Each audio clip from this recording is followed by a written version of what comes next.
Hello friends, welcome back. मैं वापस एक सब्जेक्ट पे बात करना चाहता हूँ जिस पे बात करना ज़रूरी है, क्योंकि जब तक वो चीज़ नहीं ठीक होती तब तक हमें इस पे बात करना आवश्यक है।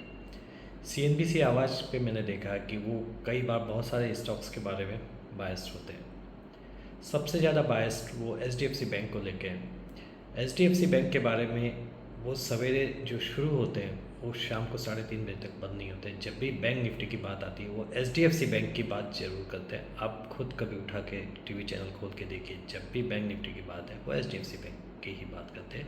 जबकि bank Nifty is a combination of many banking stocks, जिसमें एसबीआई है, आईसीआईसीआई बैंक है, एक्सिस बैंक है, कोटक बैंक है, बैंक ऑफ बड़ौदा है और भी दूसरे बैंक्स हैं। लेकिन जब भी बैंक निफ्टी की बात होती है वो एचडीएफसी बैंक के बारे में बात करते हैं। एचडीएफसी बैंक अकेला बैंक निफ्टी को चलाता या गिराता नहीं है, दूसरे बैंकों की वजह से भी बैंक निफ्टी में फ्लक्चुएशन होते हैं। मुझे समझ में नहीं आता कि क्यों आप पर्टिकुलरली एचडीएफसी बैंक को लेके इतना बात आप बार बार करते हैं। आप क्यों एक पर्टिकुलर स्टॉक को लेके बायस होते हैं? आप एक बिजनेस चैनल है, आपको सभी स्टॉक्स को उतना ही तवज्जो देना चाहिए जितना आप एचडीएफसी बैंक को दे रहे हैं। तो इसकी वजह से क्या है कि बार बार मुझे ऐसा मन करता है कि इस चैनल को चेंज करके दूसरा चैनल देखें। दूसरे भी बिजनेस चैनल्स हैं, वो कभी इस तरह से पर्टिकुलर एक स्टॉक के बारे में बात नहीं करते, लेकिन ये चैनल सिर्फ सिर्फ और सिर्फ एचडीएफसी बैंक क्या है। मैं वापस पूछता हूँ, why do you promote or are you brand ambassador of HDFC bank? So please आप दूसरे स्टॉक्स के बारे में बात कीजिए, आईसीआईसीआई बैंक के बारे में बात कीजिए, येस बैंक के बारे में बात कीजिए। आप येस बैंक के बारे में कभी क्यों नहीं बात करते?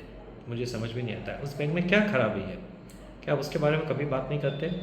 वो एक डूबता हुआ बैंक था जिसको एसबीआई ने बचाया उसमें स्टेक लेके, और आज वो इतना अच्छा बैंक हो गया कि सुनने में आ रहा है कि बहुत सारे foreign bank, foreign institutional investors उसको बैंक में 51% स्टेक खरीदने को तैयार है।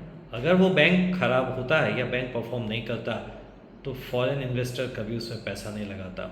वो बहुत स्मार्ट लोग होते हैं, वो सिर्फ वहीं पे आते हैं जिसमें बड़ा पैसा बनता है। तो आप कभी बात नहीं करते। इसके अलावा एक स्टॉक और है जिसके बारे में मैं बात करना चाहता हूँ, वो है वोडाफोन आइडिया। मैंने हमेशा देखा सीएनबीसी आवाज़ ने कभी भी जब भी इस स्टॉक के बारे में बात किया है उन्होंने यही बोला है कि वोडाफोन आइडिया को आप अवॉइड कीजिए और भारतीय एयरटेल को लीजिए। पिछले 2 महीने में वोडाफोन आइडिया 11-12 रुपये से 19 रुपये के आसपास का उसने हाई बनाया, करीब करीब 70-80% चला है। ऐसा कौन सा स्टॉक है जो पिछले 2 महीने में 70-80% चला है? आप हमेशा बोलते हैं वोडाफोन आइडिया की जगह भारतीय एयरटेल लीजिए। मैं नहीं बोलता भारतीय एयरटेल ख़राब है, सभी स्टॉक्स अच्छे हैं, सब स्टॉक्स अच्छे हैं, सब अपने हिसाब से परफॉर्म करते हैं। इंडिया में जितने भी स्टॉक्स होते हैं, ये जो भी लिस्टेड है, हर हर कंपनी का प्रमोटर चाहता है कि उसकी कंपनी आगे बढ़े, पैसा कमाए और शेयर होल्डर्स भी पैसा कमाए। ज़्यादातर प्रमोटर्स ऐसे ही होते हैं। तो भारतीय एयरटेल ने पिछले 2 महीने में मुझे नहीं लगता 10% ज़्यादा का रिटर्न दिया, और वोडाफोन आइडिया ने 70-80% का रिटर्न दिया है। तो स्टॉक मार्केट तो एक रिस्क की मार्केट है ही है, थोड़ा बहुत कैलकुलेटेड रिस्क आपको लेना ही चाहिए।